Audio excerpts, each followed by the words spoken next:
Jadi dulu itu saya sempat ngerasain nikmatnya kayak sholat. Saya pernah jidat sampai hitam gitu. Sholatnya kayak gini,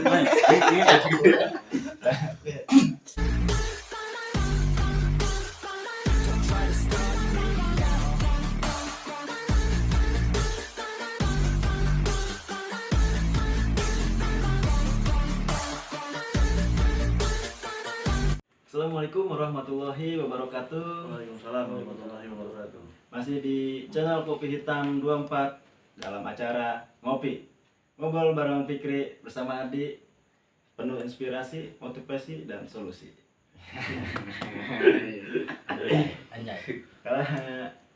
Sekarang saya masih ada kedatangan tamu dari jauh nih. Memang rekan saya udah lama, tapi baru ketemu lagi saya buat ajak ngopi. Kalian aneh mau ngobrol-ngobrol gitu tentang kayak masa lalu pergaulan gitu ya? Iya. Boleh bang? boleh sedikit boleh cerita nih boleh. Boleh. Cerita boleh, iya. Tadi aneh mau nanya dulu ya bang. Menurut ente itu pergaulan yang sehat itu kayak gimana? Pergaulan ada yang sehat ada yang baik. Tapi menurut lu gimana?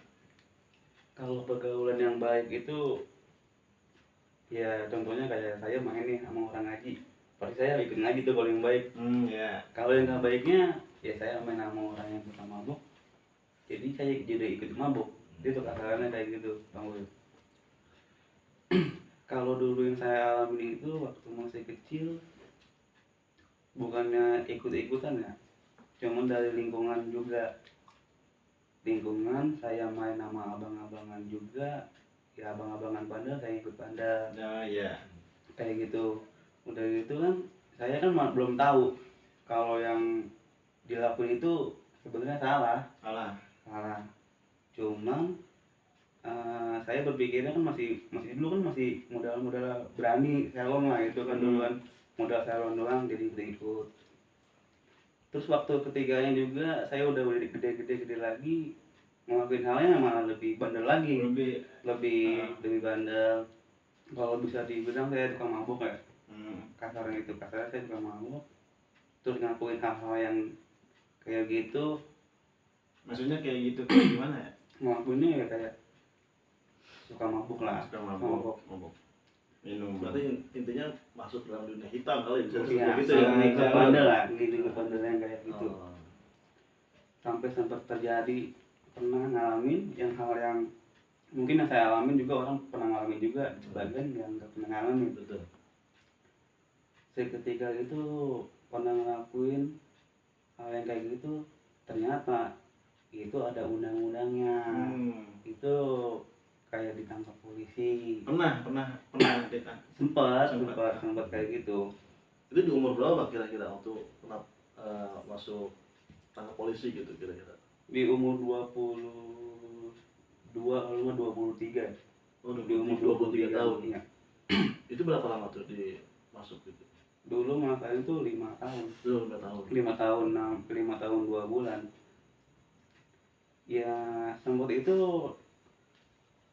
ngejalaninnya emang berat. Ya awal-awal emang berat, entah gimana nih. Kembali lagi ke saya lagi ya itu semakin saya ngejalanin, ini saya harus berubah nih. Enggak, kasus apa yang bisa? Itu kasusnya apa? Kok bisa sampai masuk? Oh, sampai ditangkap gitu. Ya kayak narkoba. Sedih nggak maksudnya Pak? Sedih, bukan saya doang yang sedih ya, kayak pihak keluarga. Jadi yang lu buat itu bukan melibatkan segala keluarga semua, jadinya ikut andil lah gitu kan anaknya. Ini ikut, namanya orang tua kan anaknya kayak gitu pasti sedih. Iya. Walaupun udah anaknya bandel, walaupun anaknya bandel orang tua pasti sedih. Kembali lagi saya bilang, jadi yang gue lakuin ini bukan gue doang nih, imbasnya ke keluarga. Itu namanya disedih. Untungnya di sana juga masih dididik, bagian saya dididik tuh buat jadi benar lagi. Sampai sempat berpikir nanti gue bakal kerja apa nih. Oh iya, karena kan memang udah ibarat kata namanya udah cacat nih. Nah. Sampai di sana mau punya kepikiran nanti gue sampai di rumah mau kerja apa, mau ngapain. Betul, karena kan gini ya bang, namanya pergaulan yang negatif gitu kan pasti kan pandangan orang itu kan berbeda.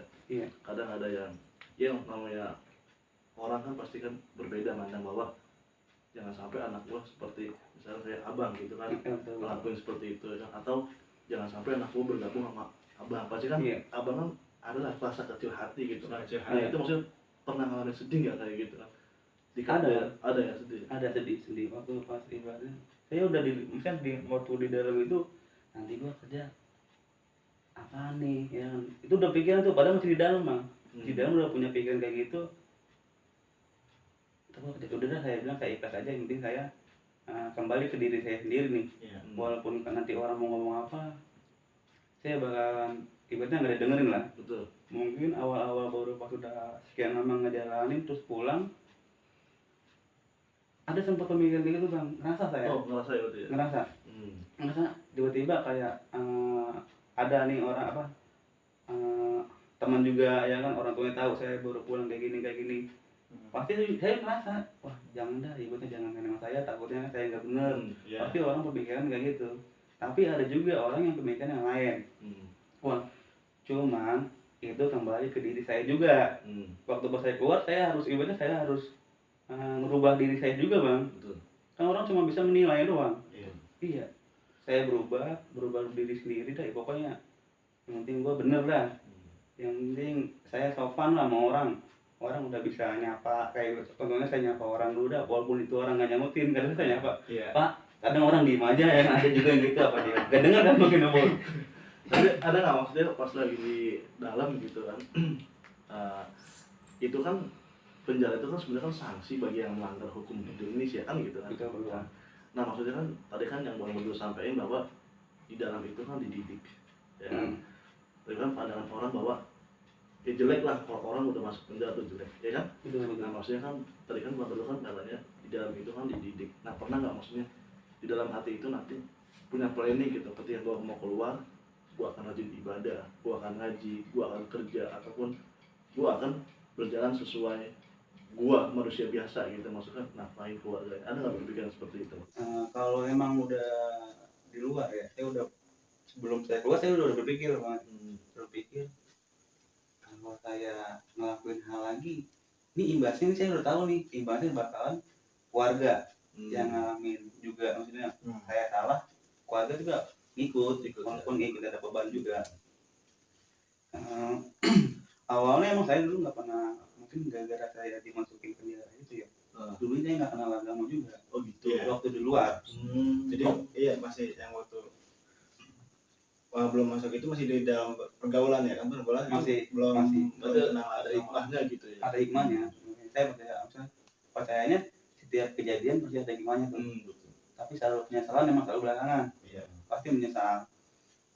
Dan kan saya kembali ke diri saya juga, baik buruknya kan ke orang lain yang menilai. Walaupun kesalahan saya udah baik nih, Iya. tapi di mata orang belum tentu saya Betul. baik. Tapi saya udah berpikir pokoknya nanti orang mau ngomong apa, mau menilai seperti apa, saya sabar aja, sabar. Dan saya juga disuruh dididik juga, sampai tuh saya pernah dididik sama orang namanya, sama temen juga orang Betawi. Iya. Saya gini, bang ajarin saya nih baca Al-Quran, baca Iqra. Itu Bang Bedul yang minta atau? Saya pribadi Oh, bang, saya pribadi saya pernah ngomong gitu. Mungkin kalau waktu saya udah di luar, saya bakal malu bang. Betul. Kayak mau, lu udah tua masih mau baca Iqra aja kan? Iya. Kan malu maksudnya ya kan? Iya. Malu. Saya digini sama dia, lu orang mana? Orang Betawi. Lu mah Betawi bego. Jadi begitu bang. Orang Betawi itu nggak ada yang nggak bisa ngaji. Semuanya orang Betawi pasti bisa ngaji. Itu Bang. satu kamar dalam penjara juga. Satu kamar juga. Saya mau Kata berubah dia, nih. lu bego orang Betawi nggak bisa ngaji. Iya. Maksudnya lu kok bego banget sih jadi orang Betawi kagak bisa ngaji? Iya. Ada gitu bang. Ada gitu. Padahal orang Betawi itu Ya pada bisa ngaji. Iya. Ya saya gitu. Tapi bodo amat lah saya nih, pokoknya gua harus bisa ngaji. Nanti gua keluar bisa ngaji. Intinya gitu bang. saya tuh berjalan dah puasa, suka sholat, berubah dah, lebih kenal sama Tuhan dah, kata lebih kenal sama Tuhan. Jadi dulu itu saya sempat ngerasain nikmatnya kayak sholat. Saya pernah jidat sampai hitam gitu. Sholatnya gini Aneh pernah ngedengar ya. Lu tahu apa nggak? Saya udah jadi kan kayak kata narkobanya kan jenisnya kan beda-beda, betul. Iya. Beda-beda, ada yang cair, ada yang padat, ada yang kayak model tumbuh-tumbuhan, ya kan. Jadi kayak ada level-levelnya bang. Level-levelnya itu seperti apa bang? Dosanya kayak ada dosanya tingkatannya. Sebenarnya gini ya, kata Nabi itu kullu miskirin haramun. Setiap yang memabukkan itu haram, walaupun dari sesuatu yang halal. Kadang orang banyak kayak maaf yang tadi Bang Bedul sampaikan bahwa ganja itu kan katanya halal kan gitu. Itu kan sesuatu yang halal. Cuma Yeah. memang disalahpergunakan jadi mabuk, maka kullu miskirin haramun. Setiap yang memabukkan itu halal, walaupun dari sesuatu yang halal. Kayak autan, kadang saya juga pernah punya teman bahwa sama, maksudnya kasusnya kayak Bang Bedul juga. Mungkin lebih bisa dibilang dia kecanduan kali ya. Saat itu dia nggak punya uang, dia nggak pulang, dia apa kalau bahasa orang kayak gitu giting kali ya, maksudnya badannya gemeter gitu, pengen banget Sakau. iya kayak gitu ya, iya sakau ya. Bahasa Gaul. bahasa selatan iya sakau lah gitu. Itu teman saya sampai beli kopi sama autan itu dicampur. Autan itu kan halal, ya kan nggak haram kok kita pakai, cuman karena disalahgunakan jadi kullu miskin haramun. Setiap sesuatu yang memabukkan gitu kan, itu haram walaupun dari sesuatu yang halal. Kita kebanyakan makan nasi pun kalau menimbulkan mabuk ya haram, Jadi haram. gitu. Nah, jadi ya karena kita salah gunakan, mungkin bodrek juga bisa kan dijadikan, ya kan? Padahal kalau kita minum biasa kan nggak mabuk, cuma kan disalahgunakan aja gitu. Iya. Jadi Pemakaiannya lebih mungkin aturan 1 jadi 3 ya. karena kan di daerah pun ya ganja juga maksudnya kayak buat bumbu gitu kan. Emang itu apa namanya, emang seperti pergunaannya, cuma karena kita menyalahgunakan benda ya kan, ya jadi haram. Kayak misalkan lem aibon buat sepatu tapi kita isep kan salah, bener ya? Itu bukan buat ini loh gitu Bang Udul. Tapi gini Bang Udul ya, saya cuma kasih pesan ya, khususnya pesan saya itu ke saya pribadi gitu kan, tapi umumnya kan buat kita semua, bahwa Allah itu nggak pernah memandang hambanya itu dari bentuknya. Wah, bener mah orang begini ya, udah pernah begini, itu Allah nggak pernah pandang. Tapi yang Allah pandang itu adalah qulubukum, hati-hati kita gitu. Innallaha la yanzuru ila ajsamikum wala suwarikum walakin ila qulubikum. Allah itu akan memandang hati kita. Makanya sifat manusia itu ya salah dan dosa. Sifat sempurna itu milik Tuhan. Bahwa Allah itu Maha Pengampun. Sebesar apapun dosa yang kita miliki, tetap bahwa Allah itu Maha Pengampun. Gitu. Yang penting asal kita ingin memperbaiki diri, kita hijrah bareng-bareng gitu kan, untuk menjadi manusia yang lebih baik lagi. Gitu. Ya. Makanya jangan sedih kita pernah ngelakuin seperti ini. Yang tadi Bang Bedul bilang bahwa di balik ini semua ada hikmahnya. Dulu Bang Bedul nggak pernah maksudnya jauh dari agama gitu kan, jauh dari Tuhan. Tapi tadi kata Bang Bedul setelah masuk dalam penjara, maksudnya bahasa kalau gitu kan, Bang Bedul bisa lebih dekat lagi dengan Tuhan. Itu kan hikmahnya. Iya. Kan gitu. Ya. Coba kalau seandainya Bang Bedul nggak masuk, mungkin masih jauh dari agama. Gitu Agama masih. Jadi saya ngerasanya saya tuh disayang. Saya masih disayang. Saya ditegur lah kasarnya. Kalau ibaratnya ini orang tua terus punya anaknya bandel, paling kan udah jewer doang ya, jewer mungkin semua teguran betul. Yang penting kita jangan sampai jatuh ke lubang yang sama. Iya. Gitu. Kita udah jatuh ke lubang, kita tahu itu lubang, setelah kita lewat situ lagi kan gitu, kita jatuh lagi. Cuman ada proses lah, prosesnya itu yang beratnya pandangan orang tuh udah selalu kayak Buruk aja. buruk aja. Iya pasti. Pandangan orang pasti ada buruk-buruk terus, cuman saya tuh merubah diri juga, maksudnya saya udah amat lah orang mau ngomong apa. Makanya gini Bang Nurul, yang namanya hijrah itu kan ada banyak ujian dan cobaan juga sebenarnya. Salah satunya itu dari manusia. Yang penting kita gini Bang Nurul, Allah aja nggak pernah memandang hambanya dari bentuknya, ya kan, dari jenisnya. Tapi yang Allah pandang adalah hatinya.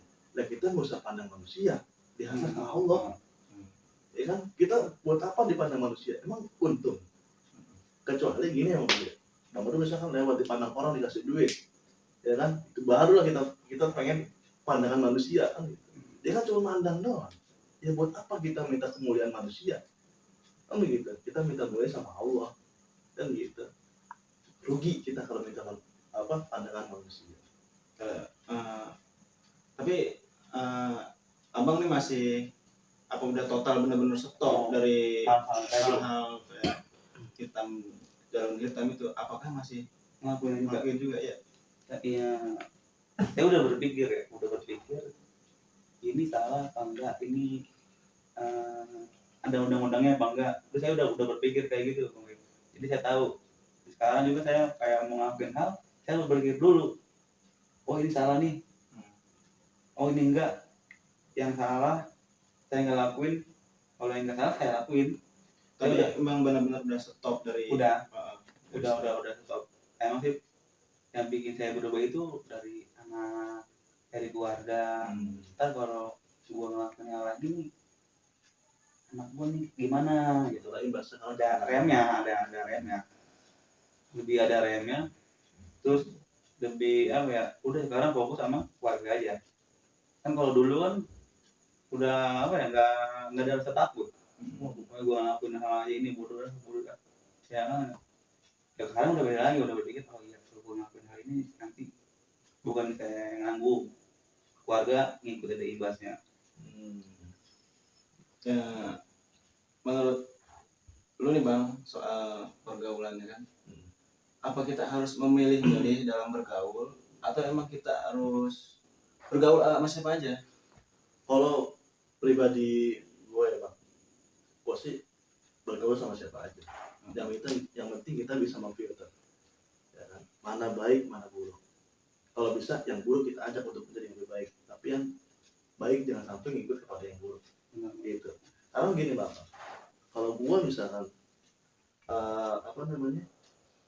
berpikir bahwa untuk berteman dengan siapa, ya mungkin gue nggak bakal diskusi dengan Bang Bedul, karena Bang Bedul kan dulu orang kota, bener gak?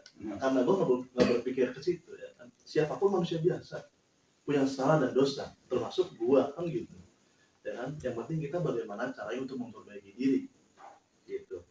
Yang penting kita bisa mengajak orang yang asalnya nggak baik menjadi baik, ya kan? Jangan sampai yang baik keluar yang tidak baik, gitu. Kalau pandangan gue pribadi kayak gitu. Jadi kita bergaul sama siapa aja. Intinya kita nggak usah ikut-ikutan. Betul. Gitu. Kalau bisa gini, kalau memang kita bergaul sama orang yang nggak baik, ya kan? Ya kita berusaha untuk bagaimana orang tersebut ikut kepada kita. Intinya jangan sampai kita ke bawah yang keburuk. Kalau bisa kita kita bisa membawa teman yang buruk kepada yang baik. Betul, gitu. Karena untuk merubah seseorang itu kan butuh proses. Gitu. Enggak toh langsung dibilang, "Yuk sholat, ayo kita sholat semua." Itu enggak gitu. Ya kan? Pasti butuh proses. Gitu. Tapi yang saya alamin, saya dapat hikmahnya. Hikmahnya itu yang saya dibilang nanti gua kerja apa nih ya. Itu saya udah berpikir udah Negatif gitu. Iya, berpikir negatifnya. Image-nya tuh orang udah nilai jelek. Betul. Nilai jelek.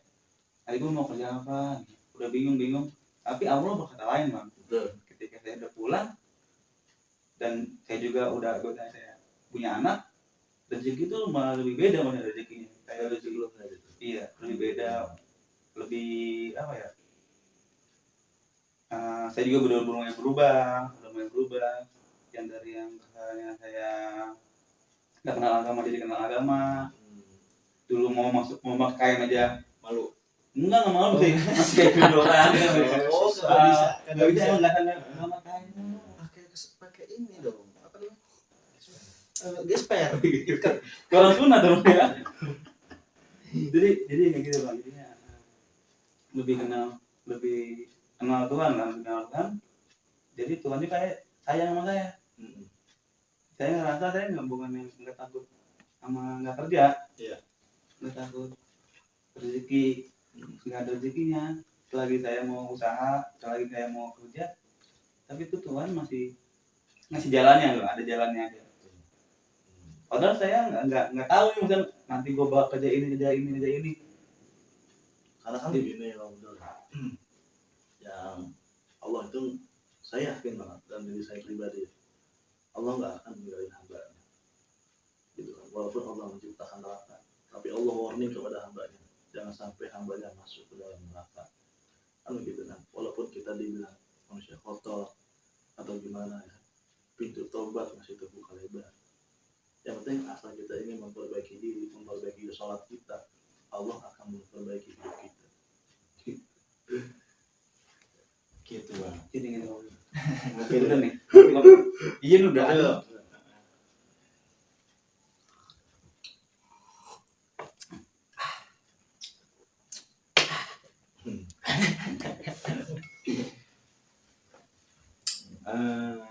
Sebenarnya ini masih banyak pengen ngobrol-ngobrol lagi tentang dulu kayak gimana nya, tapi waktu kita udah banyak ini maksudnya nggak cukup lah. Paling sedikit lagi ya. Yang tadi Bang baru sampaikan bahwa katanya image-nya jelek gitu kan.